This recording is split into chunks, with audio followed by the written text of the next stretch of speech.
گاهی اوقات انسان‌هایی در مسیر ما قرار میگیرن که اونها دارن نقششون رو بازی میکنن.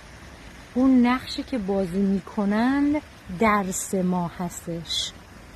بنابراین دوستم از رفتار دیگران ناراحت نشو، درسشو بگیر. چرا داره اون رفتار رو انجام میده؟ اون چرا درس ما هستش؟ در مسیر زندگی ما از این درس ها زیاده.